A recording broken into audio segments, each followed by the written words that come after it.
나누실 말씀은 사도행전 2장 37절에서 47절까지 말씀입니다. 한 절씩 그대로 읽으시겠습니다. 그들이 이 말을 듣고 마음에 찔려 베드로와 다른 사도들에게 물어 이르되 형제들아 우리가 어찌할꼬 하거늘 베드로가 이르되 너희가 회개하여 각각 예수 그리스도의 이름으로 세례를 받고 죄사함을 받으라. 그리하면 성령의 선물을 받으리니 이 약속은 너희와 너희 자녀와 모든 먼데 사람 곧 주 우리 하나님이 얼마든지 부르시는 자들에게 하신 것이라 하고 또 여러 말로 확증하며 권하여 이르되 너희가 이 패역한 세대에서 구원을 받으라 하니 그 말을 받은 사람들은 세례를 받음에 이 날에 신도의 수가 3,000이나 더하더라. 그들이 사도의 가르침을 받아 서로 교제하고 떡을 떼며 오로지 기도하기를 힘쓰니라. 사람마다 두려워하는데 사도들로 말미암아 기사와 표적이 많이 나타나니 믿는 사람이 다 함께 있어 모든 물건을 서로 통용하고 또 재산과 소유를 팔아 각 사람의 필요를 따라 나눠주며 날마다 마음을 같이하여 성전에 모이기를 힘쓰고 집에서 떡을 떼며 기쁨과 순전한 마음으로 음식을 먹고 함께 있습니다. 하나님을 찬미하며 또 온 백성에게 칭송을 받으니 주께서 구원받는 사람을 날마다 더하게 하시니라. 아멘. 오늘 우리에게 주시는 하나님의 말씀입니다.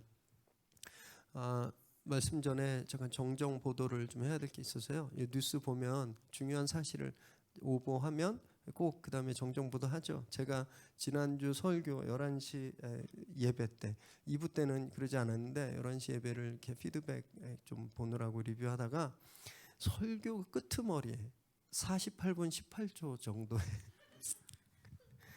헬라어 한마디를 잘못 말했습니다. 이렇게 알다라는 말이 기노스코란 말인데 그노시스라고 말했어요. 제가 그래서 깜짝 놀라가지고 이거 꼭 정정해 드려야 되겠다. 이 그노시스란 말은요 영지주의란 말입니다. 초대교회 때 아주 그 요즘 신천지보다 훨씬 더 극성을 부렸던 기독교 내 이단이에요. 제가 이제 근데 물론 이제 어근이 같습니다. 지식이라는 데서 나온 어근은 같지만 그노시스라고 제가 잘못 말했습니다. 죄송합니다. 네. 다음부터는 좀 잘 하겠습니다. 한 번만 봐주시고요. 그래서 정정해 드립니다. 혹시 이 화이트팽이라는 책 보신 분 계세요? 잭 런던이 쓴 책인데요. 미국에선 어린이가 읽어야 될 필독서 100권 중에 거의 지금 100년 가까이 들어있는 책이고요. 영화로도 총 3번이나 만들어졌습니다.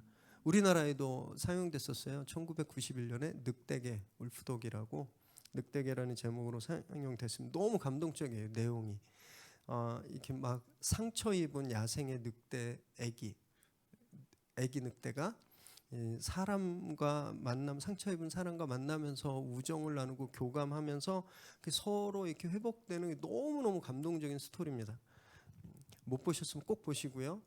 특히 요즘 집에서 애들이 이렇게 있을 시간이 많을 때 한국말로도 번역되어 있으니까 꼭 읽혀주시기 바랍니다. 굉장히 서정적이고 감동적인 스토리를 풀어내는 자연주의 소설가입니다. 이 잭 런던이. 그런데 이 사람이 공산주의자였어요. 이건 잘 모릅니다. 또 심지어는요 일제시대 때 러일 전쟁 직전에 종군 기자로 한국에도 방문하기도 합니다. 그래서 이 사람이 기행문을 썼어요. 조선 사람 엿보기라는 책도 쓰고 그래서 우리나라와 인연도 있는 사람이죠. 그 엄청나게 책을 많이 쓰고 그 베스트셀러가 돼서 돈을 굉장히 많이 벌었습니다. 그래서 그 돈을 이 사람이 다 쏟아부어서 노동자들을 모아서 협동조합을 만들었어요. 공산주의자니까 공산주의 커뮤니티를 만든 거예요. 그래서 여기서 열심히 서로 일하고 다 평등하게 나눠 갖고 이걸 진짜 그 자기 돈을 다 털어서 이 스몰 타운의 작은 동네에서 이걸 실행한 거예요. 어떻게 됐을까요? 완전히 망합니다. 완전히 망해요. 그리고 진짜 젊은 나이인 40세 비참하게 세상을 떠나게 되죠. 이 잭 런던처럼 이 공산주의를 실험했던 시도는 역사적으로 굉장히 많이 있었습니다. 성경 시대에도 있었어요. 성경 시대에는 광야 공동체가 있었는데 이 사람들 SNF라고 합니다. 다 버리고 광야에 가서 공동 생활하는 사람들.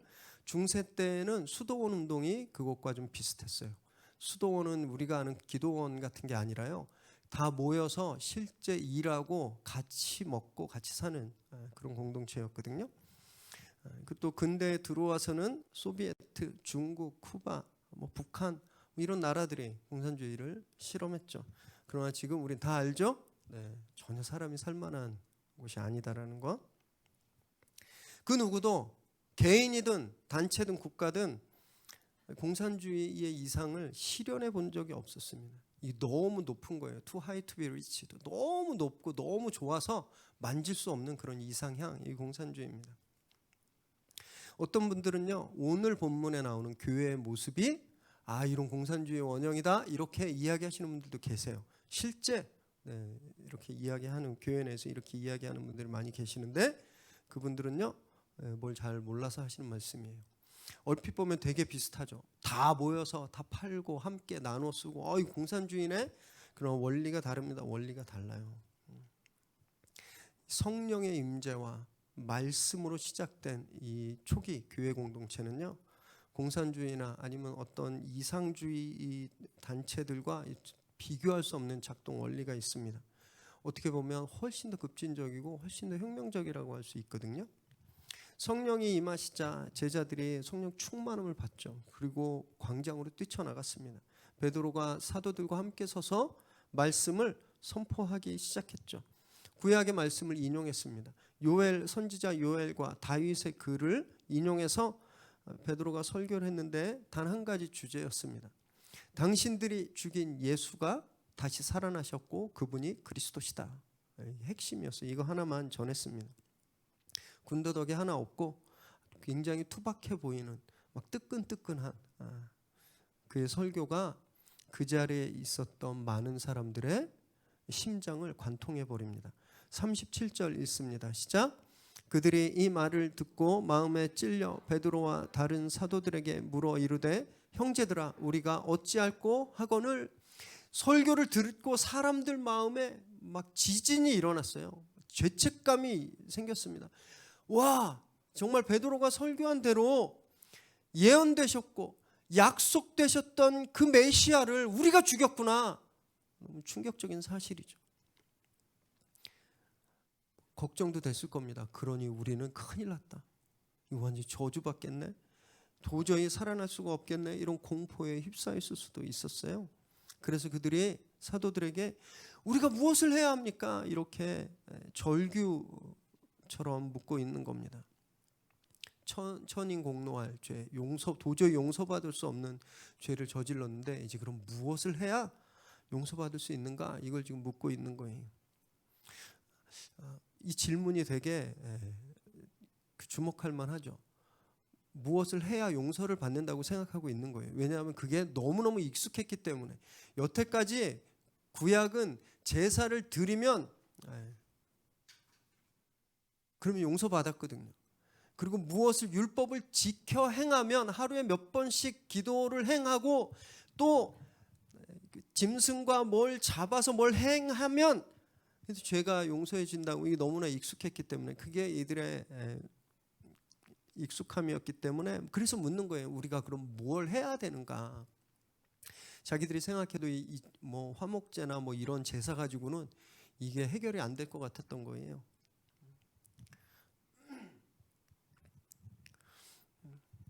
여기에서 저희가 주목해야 될 것은요. 과연 무엇이 이 사람들, 이 자리에 있던 수천 명들의 그 마음을 이 돌처럼 막 딱딱히 굳은, 심지어 예수님을 메시아를 죽였을 만큼 이 단단한 굳은 마음을 깨뜨려 버렸는가라는 겁니다. 말씀이 그 단단한 돌덩이들을 깨뜨려 버린 거예요. 베드로는 아직 어떤 기적도 일으키지 않았습니다. 기적은 이제 다음 주에 일으키게 되는데, 또는 이 사람들에게 막 저주 패러다임을 걸어서 너 당장 불벼락 맞아 죽을 거야, 너 당장 뭐 지옥에 떨어질 거야, 이렇게 공포 마케팅을 하지도 않았어요. 그냥 말씀만 전했습니다. 말씀. 말씀을 전하니까 그들의 마음에 단단하게 굳었던 것들이 깨지고 마음이 말랑말랑해진 겁니다. 말씀에는요, 이렇게 기적과 환상이 없는 특별한 능력이 있습니다. 말씀은요, 우리 영혼을 수술하는 능력이 있어요. 히브리서 4장 12절 읽습니다. 시작. 하나님의 말씀은 살아있고 활력이 있어 좌우의 날선 어떤 검보다도 예리하며 혼과 영과 및 관절과 골수를 찔러 쪼개기까지 하며 또 마음의 생각과 뜻을 판단하나니. 여기서 보면 혼과 영, 관절과 골수, 이 무슨 말이냐면요, 영혼은 분리될 수가 없잖아요. 그리고 뼈와 골수는 분리될 수가 없습니다. 골수는 뼈 속에 있는 그 코어잖아요, 그죠? 이걸 분리할 수가 없는데 말씀이 얼마나 예리한지 그 나눠질 수 없는 것까지도 다 나눌 수 있다라는 겁니다. 그 말씀을 하시는 거예요. 너무너무 예리한 수술칼이라 절대 잘라낼 수 없었던 것까지도 다 분리시킬 수 있는 능력이 말씀에 있다는 겁니다. 이 말씀이 오늘 그들의 마음을 다 도려낸 거예요. 그래서 굳어있던 마음들을 다 도려내니까 그 안에 있었던 양심, 그 안에 있었던 어떤 하나님을 향한 그런 그 신앙심, 이런 것들이 그대로 드러나는 거죠. 그래서 자기들이 잘못했다는 걸 깨닫게 된 겁니다. 이제 알아버린 거예요. 한 50일 전에, 한 40일 전에 죽은 그 예수가 반역도당의 수괴인 줄 알았는데 그 사람의 죽음이 나 때문이구나라는 걸 알게 된 겁니다. 성령께서 말씀이 지금 이루신 수술인 거예요. 그래서 저희도요, 말씀의 수술대에 올라야 합니다. 우린 살아가다 보면 제거하지 않으면 안 되는 것들이 너무 많이 우리에 묻어 있어요. 세상의 가치관이라는 이 암세포가 영혼에 달라붙어서 우리 영혼을 갉아먹죠. 욕망과 쾌락이 우리 뼈 사이에 자리 잡고 있습니다. 그래서 하나님 말고 다른 것을 더 쫓아가게 만들어요. 말씀의 수술대에서 말씀의 메스로 이것들이 다 걷어져야 되는 겁니다. 다 깔끔하게 다 제거되어야 되는 거예요. 그래서 성경을 읽으실 때 또는 말씀을 들으실 때 예리한 통증이 느껴지시면 지금 수술 들어가셨구나 이렇게 생각하시기 바랍니다. 하나님이 지금 말씀으로 수술 시작하셨구나 이렇게 생각하시기 바라요. 어떤 분들은요, 딱 찔림이 오면 목사님 또 오늘 나한테 표적 설교하네 이렇게 생각하시면 계세요. 물론 목사는 표적 설교하면 안 되죠. 목사는 표적 설교하면 안 됩니다. 그건 그 목사 책임이에요. 그런데요, 그럼에도 불구하고 그런 찔림이 왔다면 말씀이 나를 찌르는구나 라고 생각하셔야 된다는 겁니다. 오늘 이 유대인들은요, 아무도 베드로한테 우리가 예수 죽였다고 표적 설교하네? 이렇게 얘기한 사람 한 명도 없었습니다. 말씀이 자기들의 굳어있는 마음, 굳어있는 양심, 그걸 다 후벼파는 대로 마음을 내어놓은 거예요. 그래서 그들이 이제 고침받을 기회가 주어지게 된 겁니다. 38절 39절 읽습니다. 시작. 베드로가 이르되 너희가 회개하여 각각 예수 그리스도의 이름으로 세례를 받고 죄사함을 받으라. 그리하면 성령의 선물을 받으리니 이 약속은 너희와 너희 자녀와 모든 먼데 사람 곧 주 우리 예수 하나님이 얼마든지 부르시는 자들에게 하신 것이라 하고. What shall we do? 우리가 뭘 해야 됩니까? 라고 묻는 질문에 베드로는요, 두 가지 동사로 대답합니다. 회개하고 죄사함의 세례를 받으라. 회개와 세례예요. 이 회개, 베드로가 지금 말한 이 회개와 세례는요, 누가복음 또 사도행전, 이 누가가 쓴 두 책의 중심을 관통하는 구원 메시지의 핵심입니다. 누가복음과 사도행전에서는요, 회개와 죄사함, 이게 구원이에요. 구원. 그런데 보면 이 대답은요, 그들이 원하는 대답이 아닌 것 같아요. 그들은 무엇을 하기를 원했거든요. 자, 그러면 율법은 소 한 마리 바치는 건데 소 10마리 잡아요? 이런 걸 기대했겠죠. 아니면 어디 가서 사회봉사 활동 100시간 하세요? 이런 걸 기대했는데 그 말을 한 것이 아니라 회개하라는 말. 여러분 회개를 뜻하는 헬라어가 메타노에오입니다. 메타노에오. 이 두 가지 말이 합쳐진 거예요. 바꾸다. 그다음에 생각. 그 메타노에오는요, 생각을 바꾸다라는 거예요. 마음을 바꾸는 거. 이 회개거든요. 뭘 해야 될까요? 했는데 생각 바꾸세요라고 이야기하는 겁니다. 율법을 지키고 제사 같은 그런 행위하면 그러면 죄가 사해지고 구원받는다라고 생각했던 그 생각을 바꾸라는 거예요. 예수가 메시아가 아니라고 생각했던 그 마음을 바꾸라는 겁니다. 사람이 어떻게 죽었다 살아날 수 있어? 저건 그럴 수 없어 라고 생각했던 그 마음들을 바꾸라는 거예요. 세상을 주인으로 삼고 세상을 마음에 품었던 이 마음들을 바꾸라는 겁니다. 이게 회개라는 거예요. 이 회개. 그리고 나서 예수 이름으로 세례를 받고 죄사함을 받으라 이렇게 선언합니다. 이 예수 이름으로 받는 세례는요, 당시 관습적으로 받는 물 세례와 차원이 다른 세례죠. 물 세례는 내가 죄인이라는 것을 고백하고 죄 씻김을 받는 세례입니다. 그리고 그렇게 받고 나면 또 죄를 짓잖아요. 그런데 예수님께서 십자가 보혈로 주시는 세례는요, 그냥 단지 죄를 확인하고 죄 씻음에 멈추는 것이 아니라 우리에게 영원한 생명을 주시는 세례죠. 그 세례를 받는 순간 우리는 이제 영원히 죽음을 바라보지 않아도 되는 겁니다. 세례란 물에 잠기는 거예요. 그냥 물에 잠겼다 일어나면 그 순간만 죄가 씻어지지만 예수님에 푹 잠겼다 나오면 존재가 달라지는 겁니다. 이제 안 죽는 존재가 되는 거예요. 여기서 또 저희가 되게 중요하게 살펴봐야 될 건요, 베드로가 사용한 단어들이 다 수동태라는 겁니다. 수동태. 그 아래 영어 보시면요, B 플러스 PP, 이거 문법 다 기억하시죠? 수동태? 네. 비동사 플러스 패스트 파티시펜트인가? 그래서 과거 분사 다 수동태로 쓰였어요. 세례 받고 죄사함 받고 성령 받아라.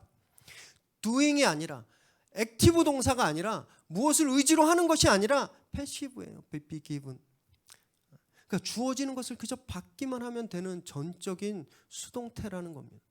그리고 언뜻 보면 회개는 내 의지로 하는 것처럼, 회개해라 그러니까 내 의지로 하는 것처럼 보이는데요, 그러지 않습니다. 베드로의 설교는요, 성령의 주권적인 역사로 선포되었습니다. 그리고 그 성령 충만한 말씀이 그들의 마음을 먼저 찔렀잖아요. 그리고 회개가 일어나는 겁니다. 그러니까 회개도 사실은 성령께서 주시는 거예요.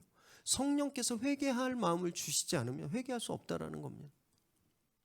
그러니까 종합해 보면요, 회개부터 구원까지 다 주시는 거예요. 내가 뭘 해서 얻는 것이 아니라 그냥 하나님으로부터 우리에게 주어지는 거라는 겁니다. 그래서요, 구원은 무엇을 해서 얻는 게 아니라 하지 않을 때 우리에게 주어지는 겁니다.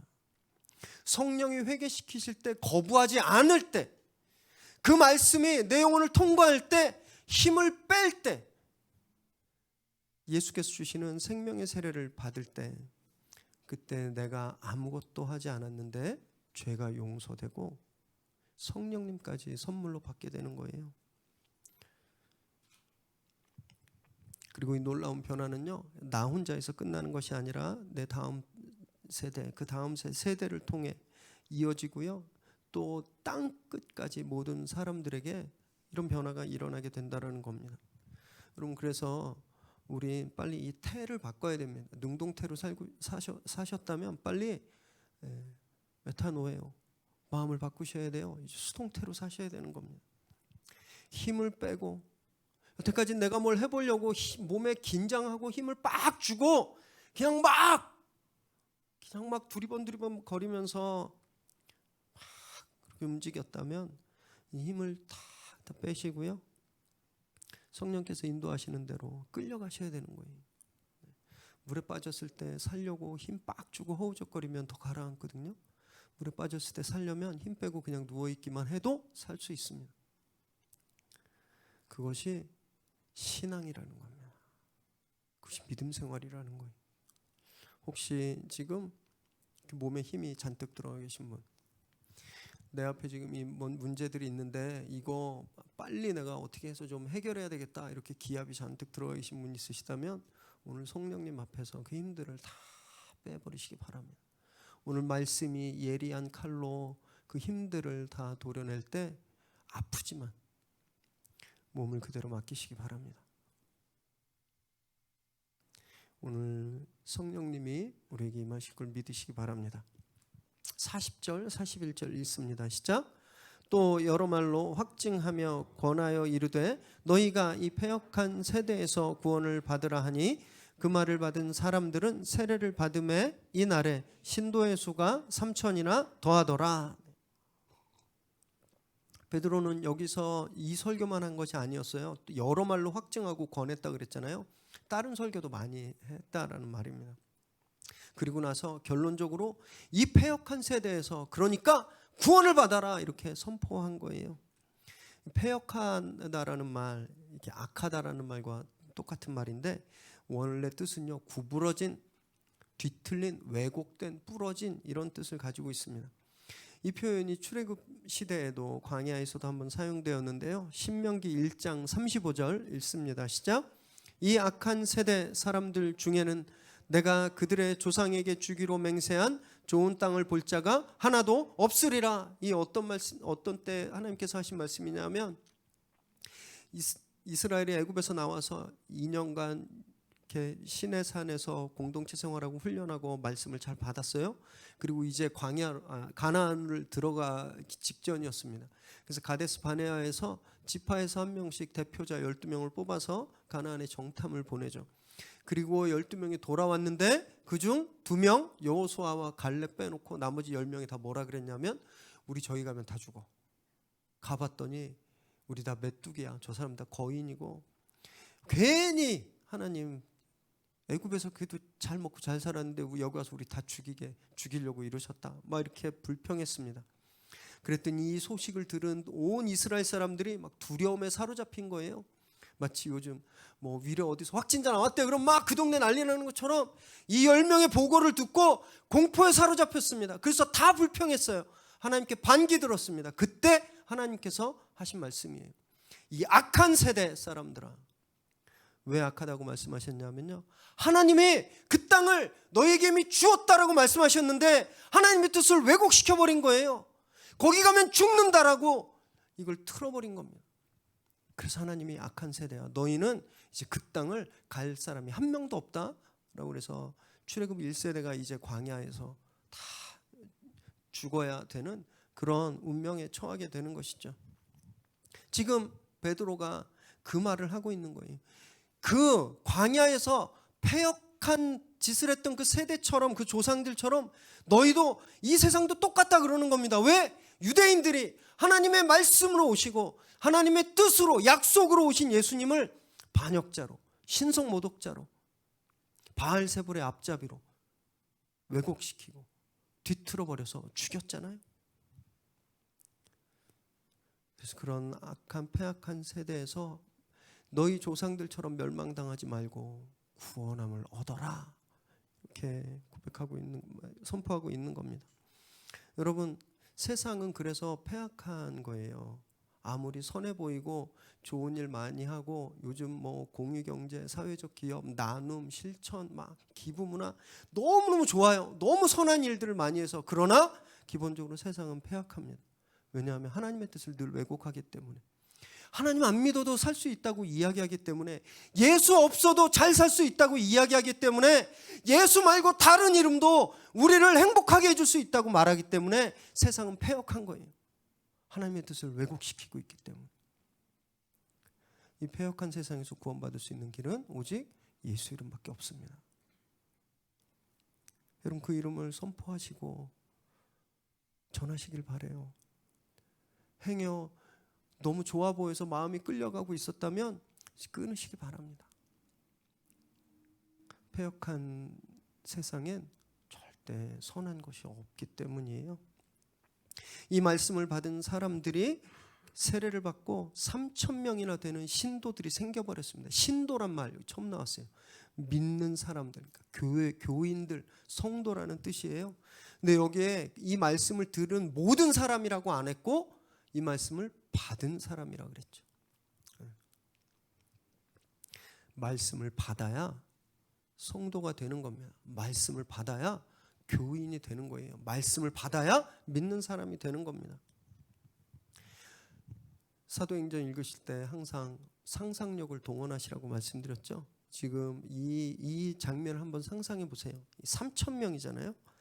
3,000명이 세례를 받는 이 장면 한번 생각해 보세요. 예루살렘 한 군데서는 절대 못했을 겁니다. 예루살렘에 사람이 들어갈 만한 호수나 냇가에는 다 이 사람들이 가서 세례를 받았을 거예요. 이 얼마나 장관이었을까요? 사람들이 빼곡히 모여 있는데 베드로가 설교를 막 하고 예수 믿어라, 구원받아라 이러니까 막 사람들이 그중에 3,000명이 막 마음이 뜨거워지고 회개하고 세례받기로 결단하고 제자들에게 세례받으러 나오는 이 모습을 한번 보세요. 제가 한번 계산해 봤습니다. 사도들이 12명이었으니까 3,000명을 나눠보니까 1인당 250명. 빨리빨리 좀 급행으로 세례를 줬다고 해도 이렇게 기도하고 물에 팍 잠궜다 일으키고 뭐 이제 세례자가 됐다 선포하고 뭐 이거 계산하니까 한 5분 정도 5분 정도 진행됐다고 생각해 보고 250명이 5분씩이면 얼마나 걸릴까? 20시간인 거예요. 20시간. 정확히 20.83333 시간이었는데 계산해 보니까 20시간이 넘는 동안 예루살렘 곳곳에서 이 세례의 행렬이 계속 이어지고 있었다는 거예요. 하루 꼬박을 한번 그려보세요. 얼마나 장엄한 광경이었겠습니까? 이런 장엄한 세례 행렬로 이제 예루살렘 교회가 탄생한 겁니다. 성령의 역사는요 진짜 어마어마하시죠. 한순간에 3,000명 대형 교회가 그냥 생겨버렸어요. 교회가 없던 곳에 생겨버렸어요. 사장에 가면요 심지어 5,000명이 한꺼번에 회개하는 일도 일어나거든요. 부럽더라고요. 한번 하면 3,000명 아니고 300명이라도 그것도 안 되면 30명이라도 확 회개하고 예수님께 나오면 너무 좋겠다 싶은데 왜 이런 일이 위례 새로운 교회 김영종 목사한테는 안 일어날까. 그래서 막 마음이 막 축 처지고 난 능력의 종이 아닌가 보다 막 그러고 있었는데요. 나중에 바울 선생님은 늘 가정에서 조그만 교회만 시작하셨어요.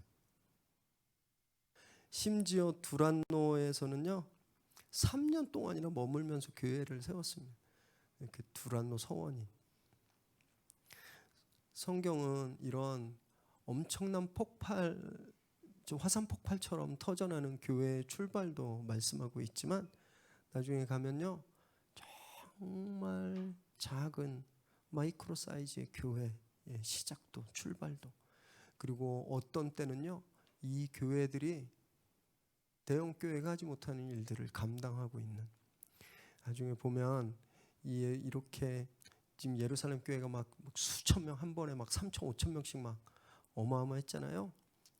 나중에 기근이 들어서 이 교회가 정말 존폐의 위기에 처하게 되는데 그때 이 디아스포라에 있는 이 조그만 교회들이 이 교회를 구제하기 위해서 구제헌금을 보냅니다. 그래서 size doesn't matter. 크게는 아무 상관이 없는 거예요. 하나님께서 각각의 이유 때문에 여러 가지 교회의 모습을 세우시는 겁니다. 왜 여기에서 대형 교회를 세우셨나? 그 이유가 8장에 나와요. 8장. 그래서 8장 나눌 때까지 좀 기다리시면 그때 제가 잘 말씀드리겠습니다. 참으시기 바라요. 42절 43절 읽습니다. 시작. 그들이 사도의 가르침을 받아 서로 교제하고 떡을 떼며 오로지 기도하기를 힘쓰니라. 사람마다 두려워하는데 사도들로 말미암아 기사와 표적이 많이 나타나니, 그렇게 한순간에 화산이 터져나오듯 탄생한 교회는요 딱 4가지 일에 전념했습니다. 4가지. 사도들의 가르침, 성도들의 교제, 성만찬, 그리고 기도예요. 이 4가지는요 지금까지도 교회의 네 기둥을 이루고 있습니다. 어떻게 보면 교회의 코어, 척추라고 할 수 있는 거예요. 사도들은 자신들이 목격하고 경험한 예수님에 대해서 좀 열심히 증거했습니다. 성도들은 모여서 교제했고요. 여기 떡을 뗐다고 되어 있는데 이거는 일반적인 식사를 의미하지 않고 예수님께서 떼셨던 성만찬을 뜻합니다. 그래서 늘 모일 때마다 성찬에 참여하면서 예수님의 죽음과 부활을 기념한 거예요. 그리고 한결같이 기도했습니다. 그 어떤 공동체, 유대인들의 모임, 회당이나 성전에서 이루어지지 않았던 아주 독특한 모임이 생긴 거예요. 그리고 그 가운데 사도들로 인해서 막 기적과 표적들이 나타났습니다. 사람들이 두려워했어요. 여기서 두려워했다라는 말은요, 무서워하다, 공포스럽다가 아니에요. 거룩한 것을 봤을 때 느끼는 경외심입니다. 경외심. 하나님 앞에 섰을 때 막 두렵고 떨림, 그런 걸 말해요. 교회는 그렇게 태생 때부터 세상에 거룩한 떨림을 주는, 거룩한 긴장감을 주는 그런 공동체였습니다. 지금은 어떨까요? 지금은 요즘처럼 교회가 놀림감이 되고 조롱거리가 되고 없다고 할 만큼 지금 사람들은요, 교회를 경외하고 존경하는 게 아니라 정말 최악으로 조롱하고 비웃고 있어요. 어떤 분들은 막 이게 의를 위한 핍박이라고 얘기하기도 해요. 이게 의를 위한 핍박이다. 저는 전혀 아니라고 생각합니다. 왜 비웃음을 받는가? 목회자들의 끊이지 않는 성범죄, 재정사고, 건물 욕심, 소수 목회자에게 지나치게 집중된 교회 권력, 전 근대적인 18세기, 19세기적인 성인지 감수성, 교회 내 성차별, 이루 말할 수가 없습니다. 이런 행태들 때문에 조롱당하는 겁니다. 이건 핍박이 아니라 그냥 비웃음입니다. 비웃음. 웃긴 거예요. 웃긴 거. 교회는 이런 비웃음을 당할 공동체가 전혀 아닙니다. 큰일 났어요.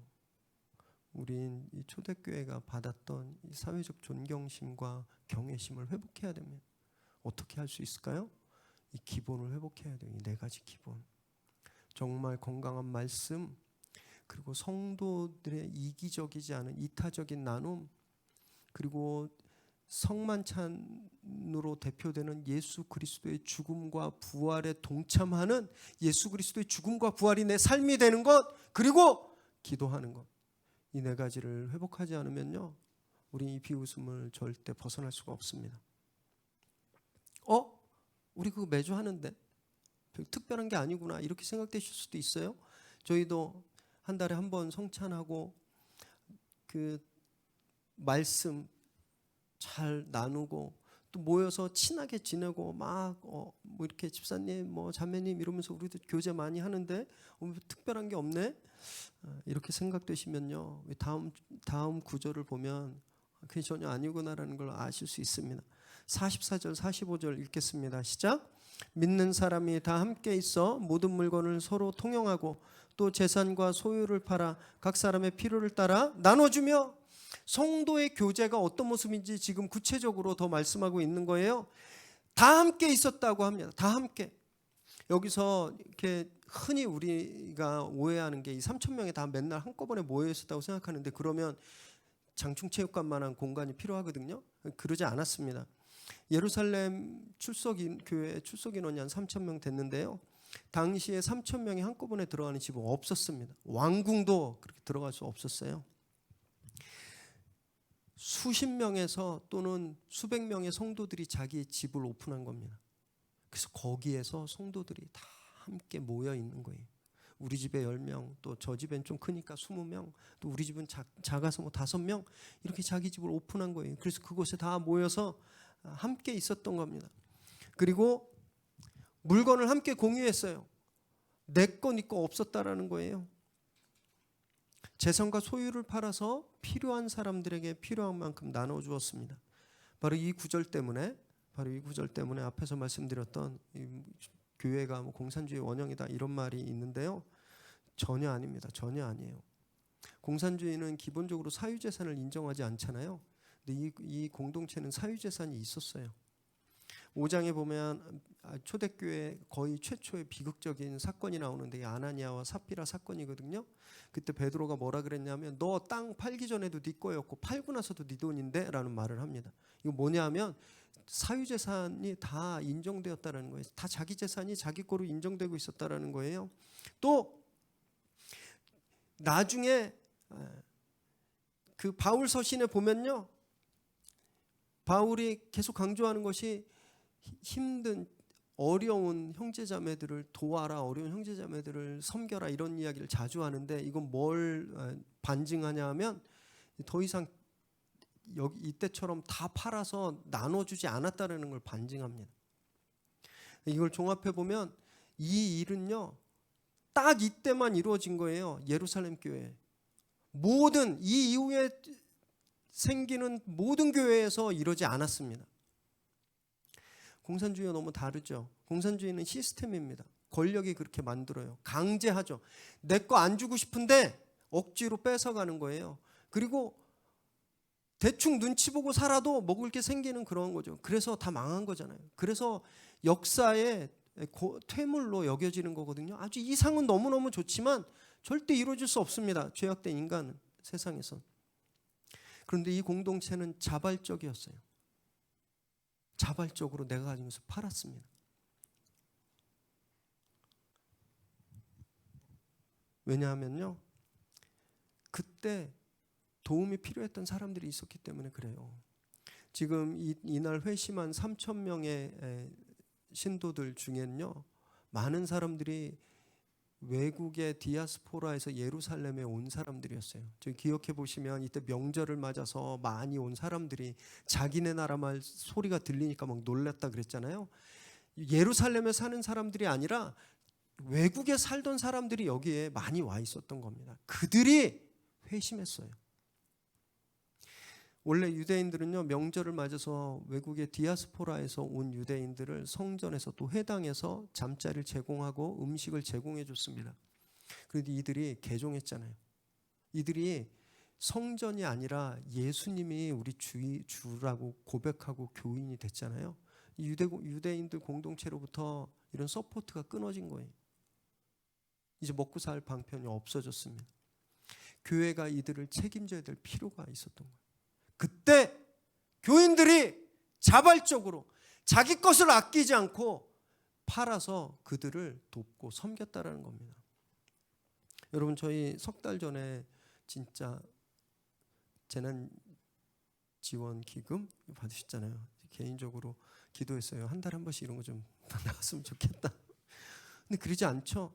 특별한 순간에 아주 그 크루셜 모먼트에 그때 필요했기 때문에 한번 특별하게 된 것처럼 지금 이들이 이렇게 재산을 나누고 소유를 팔아서 돕는 건 이런 특별한 상황 가운데 교회가 감당했던 특별한 일이었다라는 겁니다. 강제로 시스템으로 시켜서 한 게 아니라 자기 눈으로 보니까 이 형제가 UAE에서 왔는데, 두바이에서 왔는데 예수 믿는다고 유대인 공동체로부터 지원을 못 받고 당장 먹고 살기 막막하니까 내 문제가 된 거예요. 그래서 내 걸 팔아서 나눠준 겁니다. 이것이 교회의 코이노니아라는 거예요. 이것이 교제라는 겁니다. 일주일에 한 번씩 만나서 형제님 샬롬, 자매님 샬롬 막 이거 웃고 매너 있게 하고, 요즘은 악수 못하니까 팔꿈치 딱 치고 빠이빠이, 이 정도 차원이 아니라 내 형제의 아픔이 내 아픔이 되는 거예요. 그래서 내가 그 아픔을 해결해 주기 위해서, 내가 그 아픔에 동참하기 위해서 내가 가지고 있는 물질, 시간, 힘 아낌없이 내놓는 것, 이것이 코이노니아입니다. 우리가 진짜 이렇게 하고 있었나요? 우리가 매주 그렇게 하고 있었습니까? 대한민국의 교회가 정말? 그러니까 존경이 아니라 비웃음을 받는 거예요. 회복해야 됩니다. 교회가 칭찬받았을 때가 있었어요. 서해안에 기름 유출 사고 될 때 그 자원봉사한 사람들의 절대 다수가 교인들이었습니다. 그럴 때 칭찬받는 겁니다. 사람들이 존경을 받는 거예요.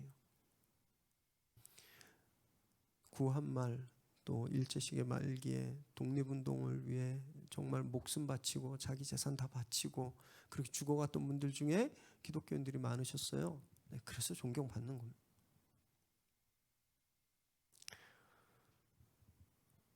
그런데 막 이 말씀을 가지고 성경에서 땅 팔고 집 다 팔았으니까 여러분들도 다 그렇게 바치세요. 이렇게 헌금 강요하고 집은 못 팔아도 뭐 11조는 잘해야 되지 않습니까? 막 이렇게 헌금을 강요하는 건 이 성경을 모르는 사람들의 말이라는 거예요.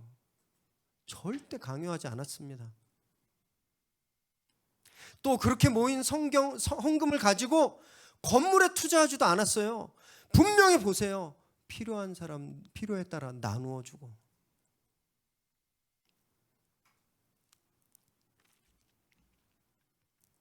정말 성경적으로 살아야 해요. 우리가 성경적인 모습을 회복해야 됩니다.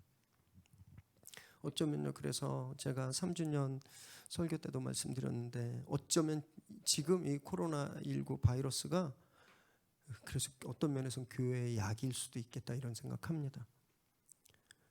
지금 건물의 소중함보다 우리 공동체의 소중함, 형제자매의 소중함을 더 느끼고 있잖아요. 교회가 어떤 곳인지 우리가 깨달아가고 있습니다. 위기가 기회라는 말이 있는데 어쩌면 이 위기를 지나면서 정말 우리가 교회다워지는 그런 기회를 얻고 있는지도 모른다고 생각합니다.